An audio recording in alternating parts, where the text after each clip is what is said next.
Just the beginning of our video. It's just like the awkward little parts. Yeah.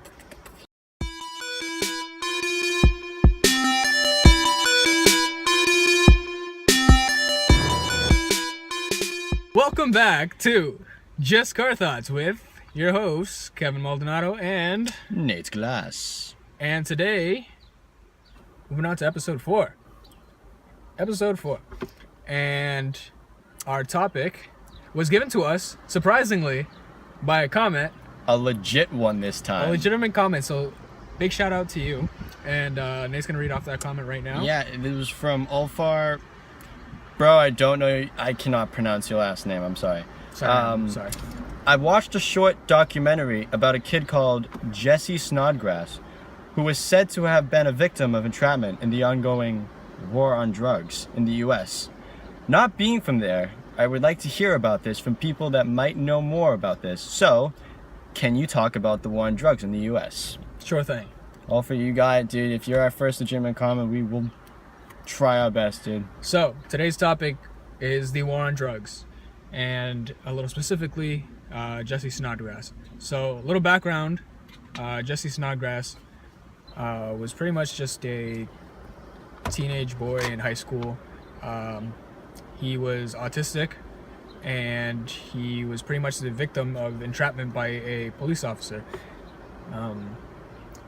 Police officers were pretty much put into a high school, 21 Jump Street style, to go undercover and look for drugs. Breakthrough. Anyways, so they got put into the school to make arrests, pretty much. So this kid, being autistic, he didn't have a lot of friends, and pretty much the cop took advantage of this and befriended him, and eventually asked Jesse to get drugs for the undercover cop. The problem with this was that Jesse, not having a lot of friends, felt that if he didn't get the drugs for him, that he would lose him as a friend. So he pretty much did everything he could to get him for him. And he got him, I think it was approximately $9 worth of marijuana. $9. $9. Not even $10. $9 worth of marijuana. And eventually he was arrested because this cop kind of Screwed him over and set him up. Mm-hmm.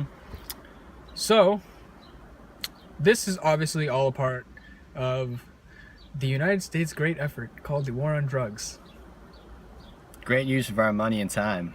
Yeah. So the war on drugs in the United States pretty much started in the, I would say, 60s and 70s. Yeah. Around that area.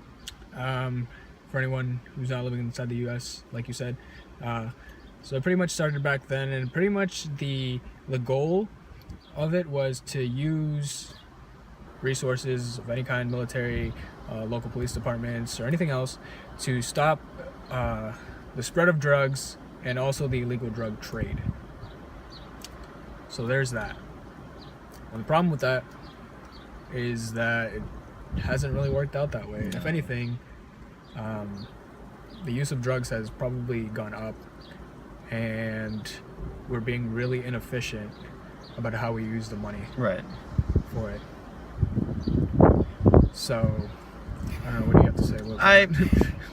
I've been really quiet because I'll be honest, I don't know much about the war on drugs. But, I mean, I will admit it is a waste of our time, money, and resources to try and stop something that probably wouldn't ever stop, because there's always going to be drugs and new ways of smuggling them in, new ways of producing, and it's not an easy task. And it's, frankly, I think it's almost not similar to, but like the idea of terrorism and trying to stop that.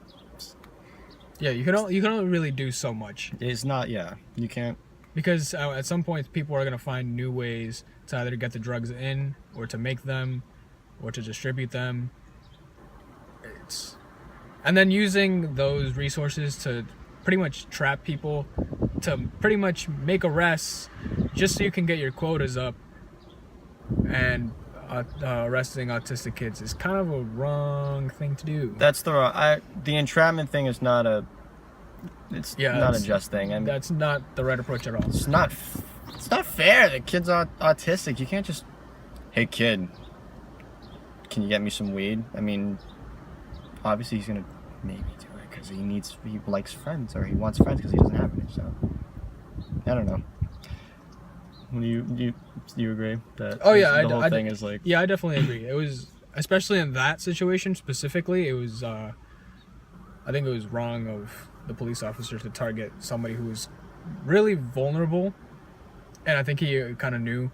He obviously knew that. I mean, he's a cop. He's a lot older. He's a lot smarter. He knows. So I think it was definitely a wrongdoing on their part. But yeah, moving back to the war on drugs, I think we need to change some things, be more efficient, probably cut back on it because you're not going to be able to. Especially like the war on I guess marijuana. It's kind of not one that is worth it.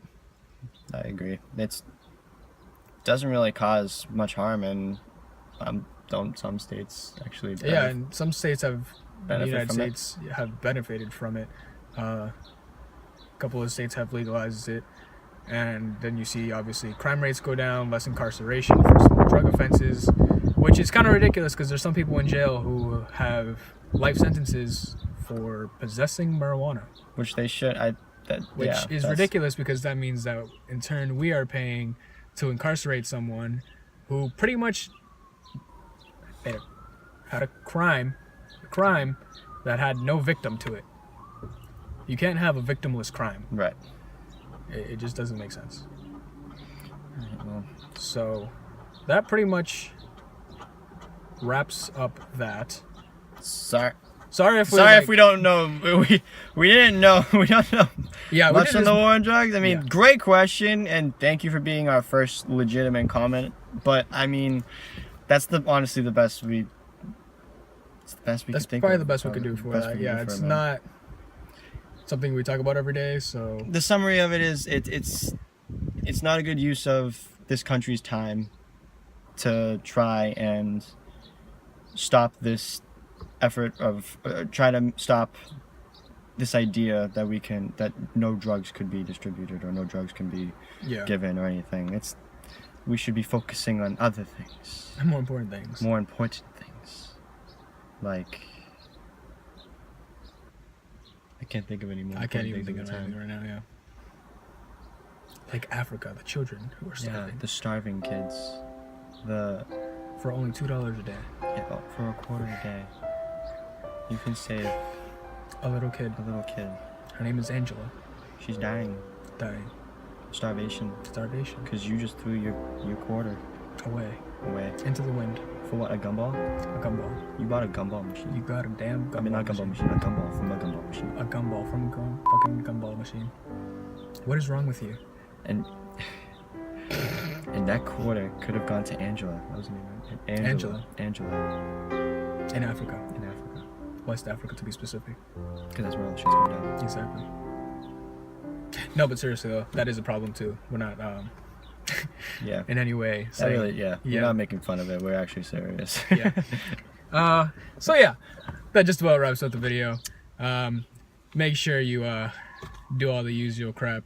Like, comment, subscribe. And comments just comment on anything. Like he did. Because we don't want you can make good comments like that. Yeah, that were suggest topics. Perfection. We're sorry if we didn't answer perfectly, but those are comments we're looking for. We don't want what? Yeah, we don't want like what. I mean, you can if you really feel like it, and that's all you can say. Sure, then if that's all that's on your mind, go for it. If you're brain dead, throw a comment down there. Just like, I don't even care what you do. Just like throw like smiley face down there or a middle finger emoji. I don't care. Yeah, do something. Yeah, anything, as long as it seems like we're active. Yeah. All right, so thanks for watching. Make sure you like the video if you like the video. If you didn't like the video, like the video. Comment, subscribe, scribbles. Scribbles do everything. Sudoku. Till next time. Adios. Good night, America.